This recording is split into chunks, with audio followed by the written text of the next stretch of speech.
Let us explore common mistakes with meditative gaze.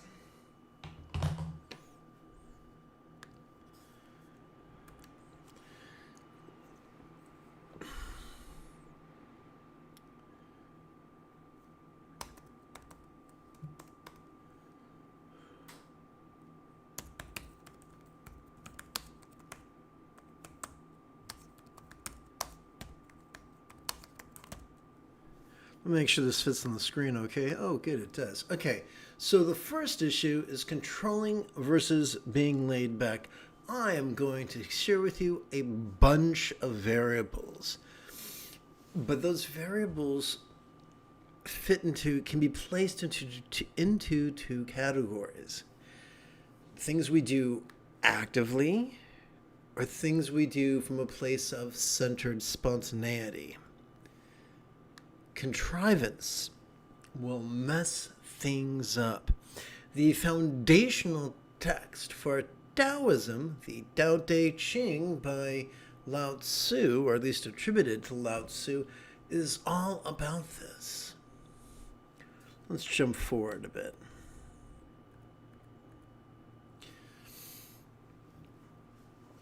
There is a dichotomy between religious patriarchy and spiritual matriarchy. And it's simple. We can be rigid or flexible, fearful or loving, superstitious or rational, controlling or laid back. We could be elitist or egalitarian, cryptic or lucid, competitive or cooperative, cruel or kind.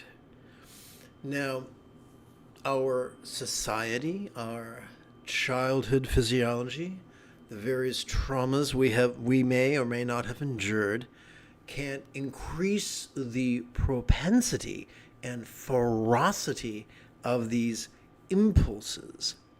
But due to neuroplasticity, we like a cat with his head stuck in a bag of Doritos, we can backpedal. We can extricate ourselves and marinate ourselves thoroughly in these attributes. Now, I'm not going to lie to you. We will always be capable of both these things, but we can master the techniques to help us pull our heads out of the toxic bag of Doritos.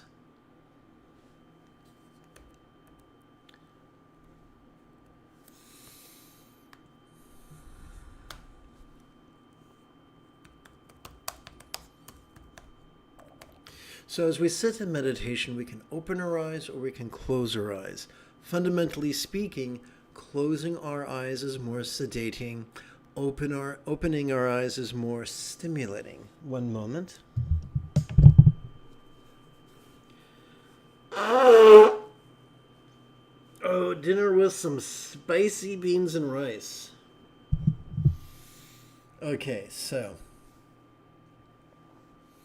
But there's additional variables. Are we going to open or close them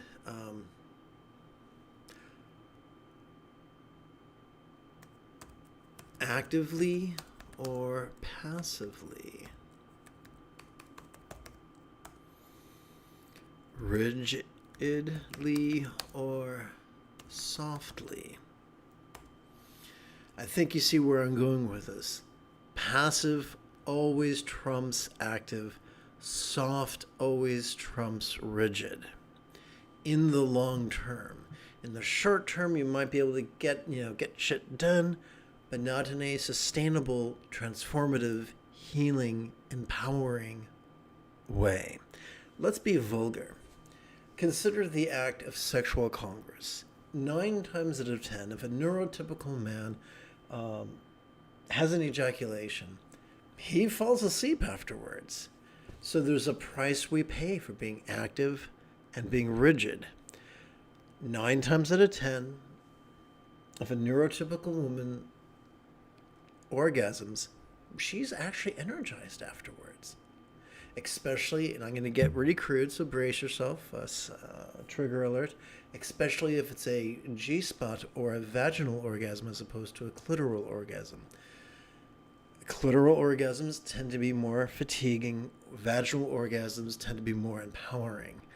I'm not going to tell you what to do with your body, but that's just a frequently observed phenomena, frequently reported phenomena. So let's continue with our variables. Soft or rigid, passive or active, we could gaze. We could perform earth gazing. We could perform sky gazing. We could perform horizon gazing. Once again, if you do it actively, if you do it rigidly, you can harm yourself. If you do it passively or spontaneously or softly, it is more sustainable. So, in conclusion, we don't want to be like the Big Lebowski. We want to be like the dude. We want to surf the present moment, not from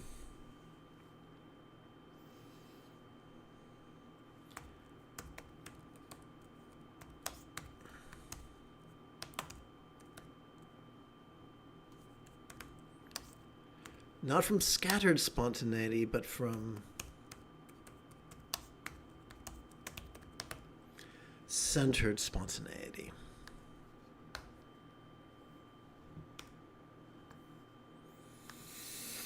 And that concludes our opening lesson. Now it's time for the main event. It is Luke Skywalker Friday evening. Come, let us meditate like a Jedi after 30 seconds of housekeeping. This is Lama Jigme Gyatso of the Buddha Joy Meditation School. For more than 30 years, I've spent about 8 hours a day, almost every day, studying, practicing, mastering, and reverse engineering the teachings and techniques of each school of meditation so that you will not have to. Welcome, my friends, to meditate like a Jedi, which is made possible due to the generosity of viewers just like you. That's the wrong button. Let's go to button 14.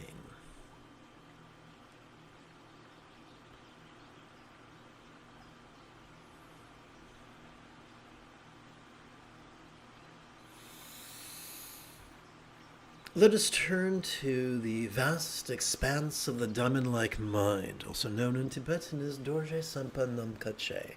Please forgive my pronunciation. Composed by Prahe Vajra of Pakistan's Swat Valley, translated from the Tibetan by Namkai Norbu, translated from the Italian by Adriano Clemente, amplified and adapted by yours truly.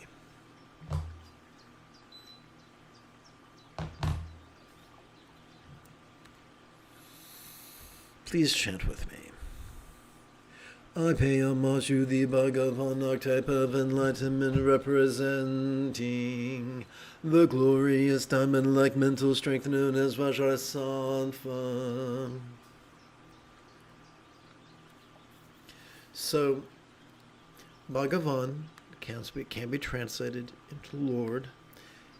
It is a metaphor for bringing our present moment experience into the path of the two truths. What are the two truths? As we breathe in, we are wired to notice, vulnerably, passively, viscerally, randomly, and fleetingly. As we exhale, we are wired to physically relax and mentally release. This is automatic. We don't have to force it. All we need to do is stop preventing it, if that makes sense. What that happens is, as we breathe in, we can notice energy. As we can notice the dynamism of our energy. As we relax, that energy could feel non-graspable. As we breathe in, we can notice the sensuality of our body. As we relax into our exhalation, that same body could feel non-graspable or void. As we breathe in, our mind could, in all its attributes, could appear to us rather clearly and lucidly. However, as we relax into our exhalation, that mind and all its attributes could appear to us to be, could appear to us to be non-graspable or empty. As we breathe in, our experience of the interpersonal could be resounding. As we relax into our exhalation, those same interpersonal dynamics could feel as non-graspable as if they were not us. As we breathe in, our circumstances could appear to us rather apparently. And yet, as we relax into our exhalation, those same circumstances could feel as non-graspable as if they had never been born. So I've shared with you a bunch of synonyms in an effort to demystify them for you. So here's what happens. You and I and Joe Schmo down the street, we're already wired, thanks to evolution, to notice and release and empathize. These are factory-installed mechanisms. Due to a quirk, an unfortunate quirk of evolution, our cerebral cortex, which is oh so very useful, can go into competition mode where it competes against those aforementioned mechanisms, the mechanisms found in our sympathetic and our parasympathetic nervous systems. And that hobbles us physically, emotionally, and intellectually. When we meditate and practice mindfulness and meditation effectively and consistently, we retrain our brain to dissuade its individual components from vying with each other and begin to cooperate with each other, to play nice with each other. And that's the key to having mental strength, having a mind strong as a diamond. Or if you prefer Sanskrit, Vajra Sattva.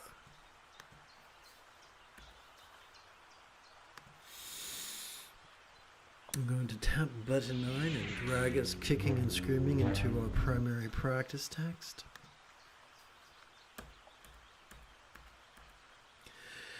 It's time for the first quarter of this evening's mindful crease counting meditation. So let us review Bengali crease counting. Over the span of 12 inhalations, we could advance our right thumb in the following manner, beginning with our little finger. 1, 2, 3, 4, 5, 6, 7, 8, 9, 10, 11, 12. Multiply this by 8 sets, and you've got 96 inhalations. We could count those 8 sets upon our left hand. 1, 2, 3, 4, 5, 6, 7, 8 sets of 12 inhalations each. To keep track of our first quarter, we could rest the great knuckle at the base of our right little finger, upon the tip of our left little finger, palms up in our lap. Doing so gently invites our real or imagined subtle energies to coalesce in the bladder region of our lower abdomen.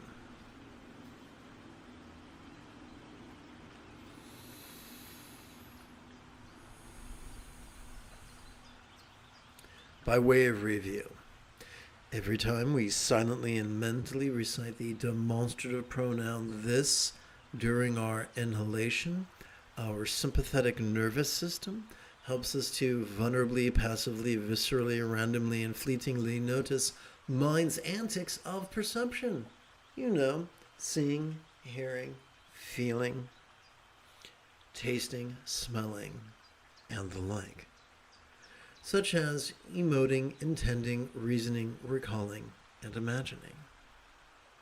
But what are we to do with all that we notice?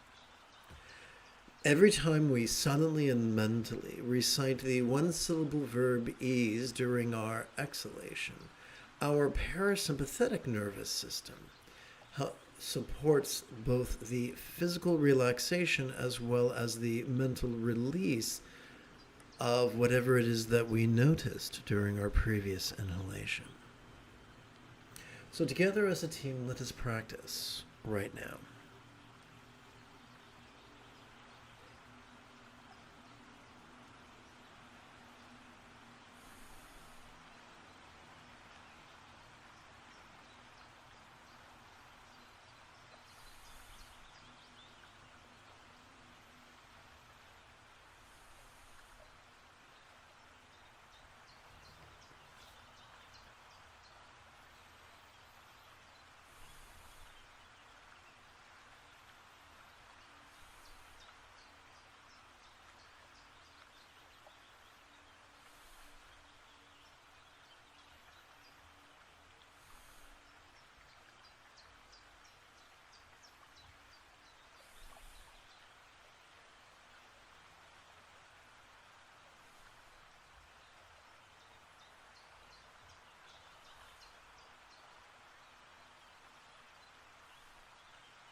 Please chant with me.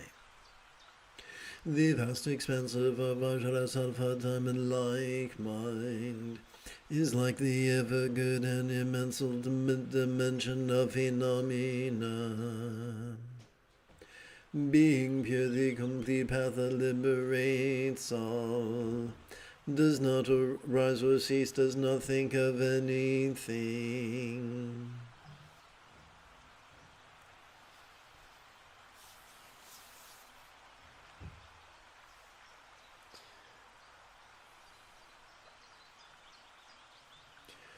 By not concentrating, by being vulnerable to whatever comes up, external or internal, physical or mental, pleasurable or painful, interesting or boring, glorious or grotesque.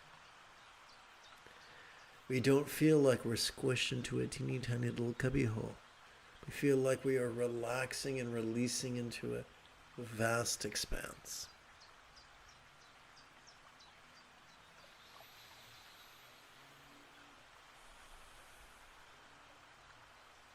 Whatever we notice during our inhalation, be it peril, lack, pain, be it scorn, be it insignificance, when we relax into our exhalation,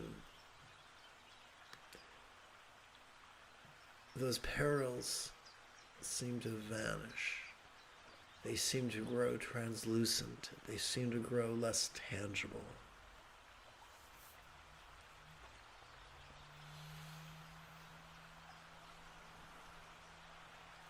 There are many paths that go many places, both literally and figuratively.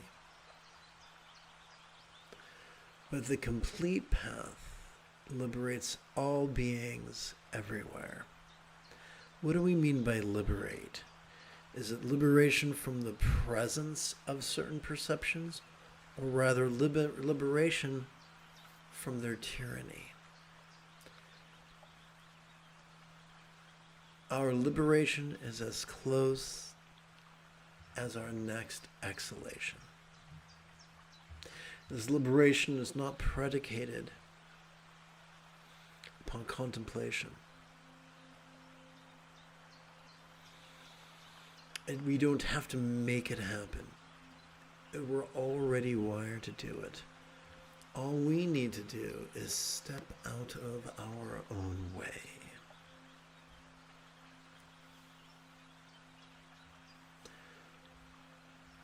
One moment, I want to make sure that transcription was correct.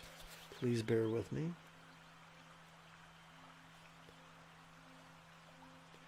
Fabulous.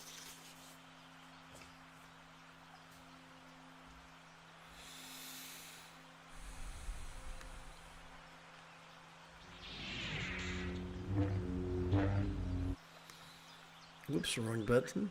Okay, here we go.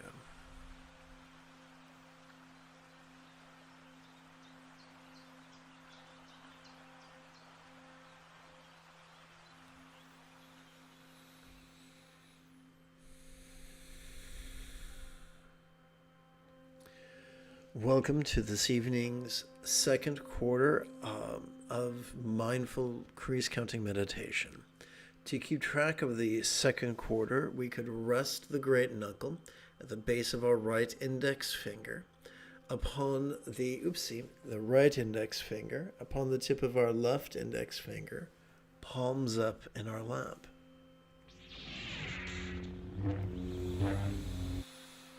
Doing so could gently invite our real or imagined subtle energies to coalesce at the crown region of our head. Quick reminder, every time we silently and mentally recite the demonstrative pronoun this during our inhalation, we cannot help but vulnerably, passively, viscerally, randomly, fleetingly watch mind's antics. Every time we silently and mentally recite the one-syllable verb ease during our exhalation, we cannot help but experience what it is that we noticed during our previous inhalation, as if it was as non-graspable as a vast empty void.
Good evening and welcome to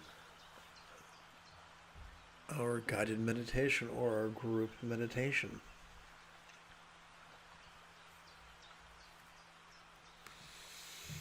Let's chant a passage.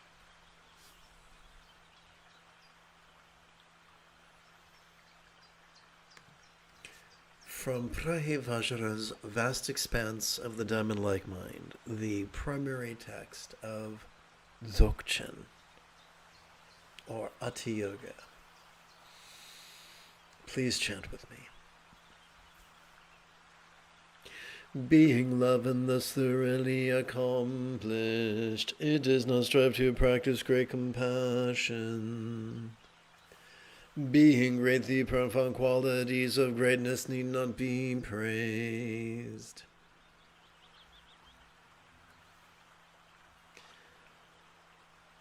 Every healthy human is born with an anterior cingulate gyrus, which functions as the hub of our mirror neurons, the seat of empathy, which functions as the root of both compassion and love.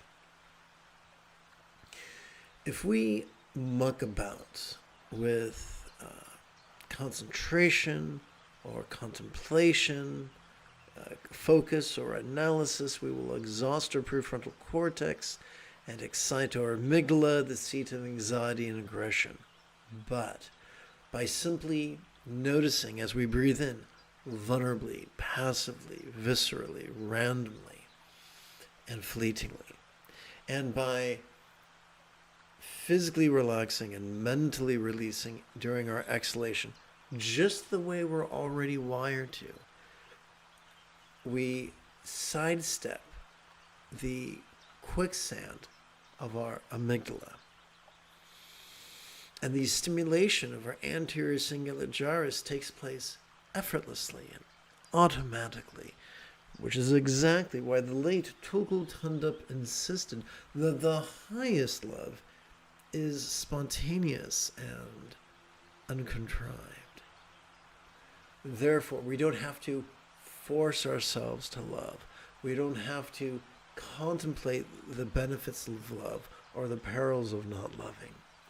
We can just notice and relax in harmony with our sympathetic and parasympathetic nervous systems, and let the factory-installed neural pathways do the heavy lifting for us.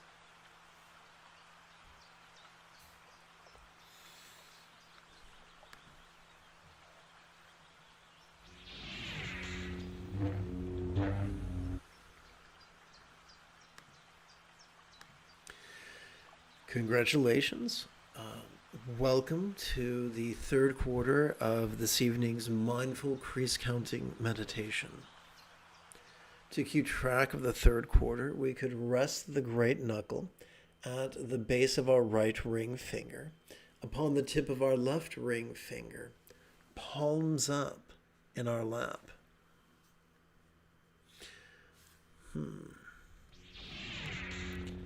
Doing so could gently invite our real or imagined subtle energies to coalesce in the navel region of our mid-abdomen.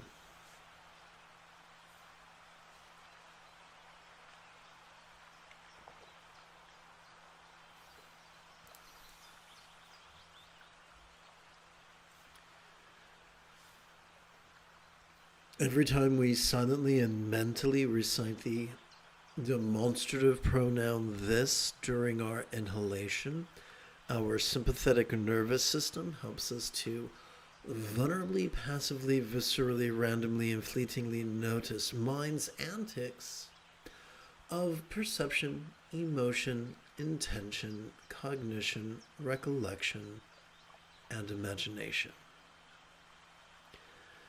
Every time we silently and mentally recite the one-syllable verb ease during our exhalation, our parasympathetic nervous system supports the physical relaxation and mental release of that which we noticed during our previous inhalation. Together, Let us practice mindfulness and meditation right now. But do bear in mind, the moment you have a specific question about Buddhist chanting, Buddhist meditation, or Buddhist philosophy, do not hesitate to type your question in great detail in the chat window. Come, let us practice right now.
Welcome to this evening's live stream.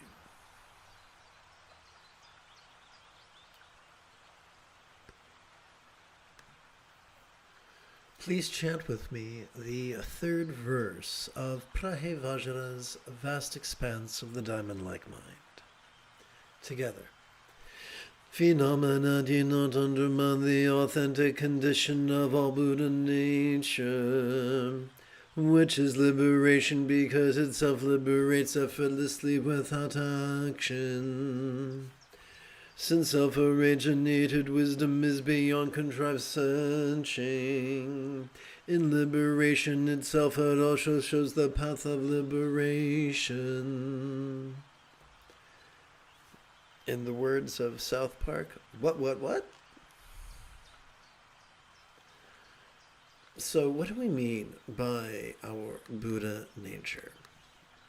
Buddha nature is just a charming Iron Age way of referring to the fact that every healthy adult human has features within our central nervous system that make possible mindfulness, meditation, and empathy. To put a finer point on it, those structures could be described as the sympathetic nervous system, the parasympathetic nervous system, and the anterior cingulate gyrus. That's our Buddha nature. Due to a quirk of evolution, our prefrontal cortex often tries to compete with those structures, and it does so to the great detriment of our entire body and brain. So our authentic condition is when we do not resist our tendencies to notice as we breathe in or to relax as we breathe out. That is what is meant by our authentic condition. Now, there's this great big fat ugly myth perpetrated by people who often mean well, that there are bad things, there are bad thoughts, and there are bad feelings, and we must not think them. I remember when I was in high school, way back when the crust of the earth was still cooling, back in the early 80s, there was this group named X. This is long before Elon Musk lived in America. There was a group named X, and a refrain of one of their songs was, "I must not think bad thoughts." And so these people concentrate, thinking that somehow prevents bad thoughts. But that does much more harm than good. Concentration exhausts our prefrontal cortex, triggers our amygdala, which is the seat of anxiety and aggression.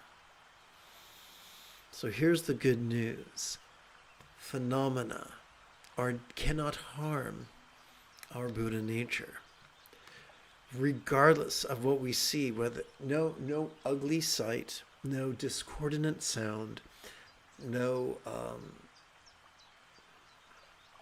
painful sensation, no disgusting taste, no foul scent can undermine the fact that every time we breathe in, we're already wired to notice, and every time we breathe out, we're already wired to relax. The same holds true for emotions, intentions, thoughts, memories, and imaginings. Yes, some are more pleasurable than others, some are more painful than others, some are more interesting than others, some are more boring than others. That's undeniable. But they are not harmful.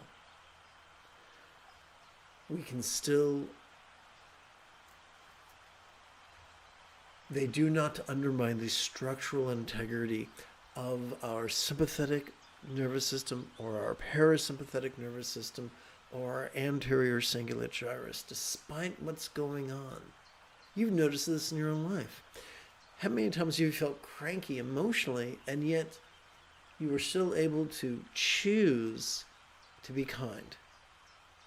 You might have had a boo-boo face when you were kind, but you still chose to be kind. That didn't make you a hypocrite, that made you a grown-up. So it's safe to notice yucky stuff. It's safe for our mind to wander hither and yon.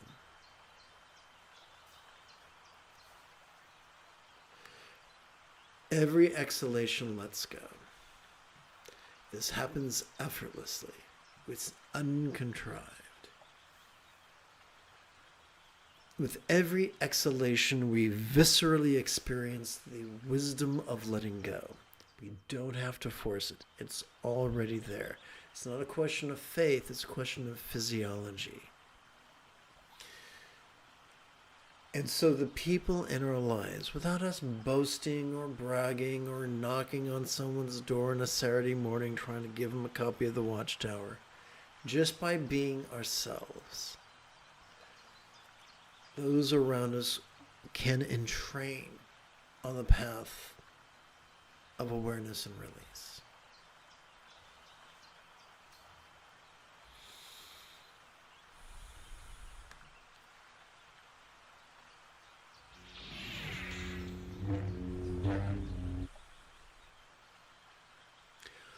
Welcome to the fourth quarter of this evening, the fourth and final quarter of this evening's mindful crease counting meditation.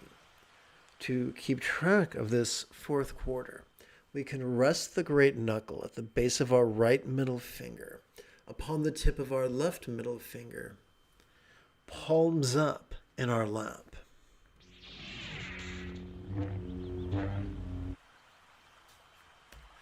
Doing so could gently invite our real or imagined subtle energies to coalesce in the heart region of our chest.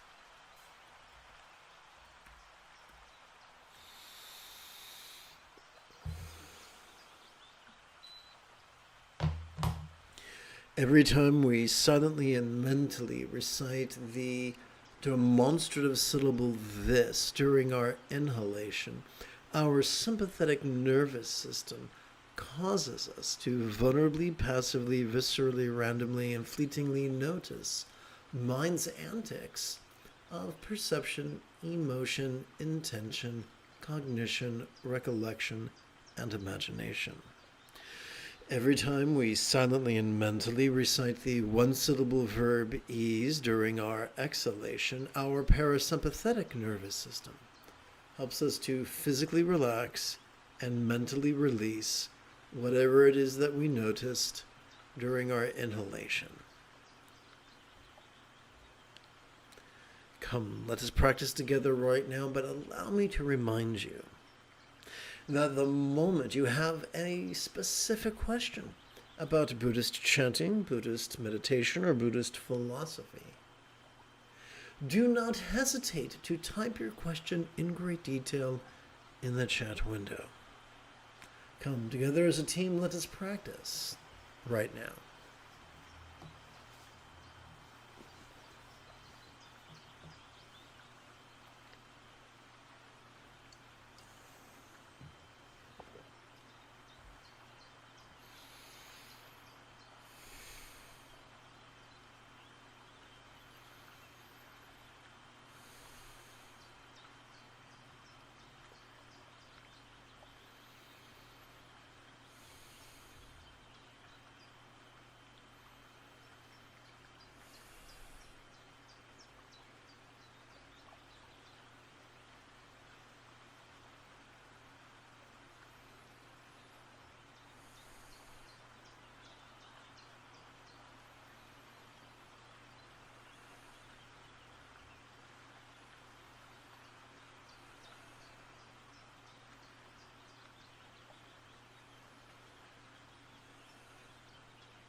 You have taken your first step into a much larger world. If you feel that I have earned it, you could give this live stream a thumbs up. You could even help support this channel. In approximately 10 2/3 hours, I would very much like to return to lead tomorrow's dawn meditation class and group practice. And if you are as geeky as me, may the Force be with you always.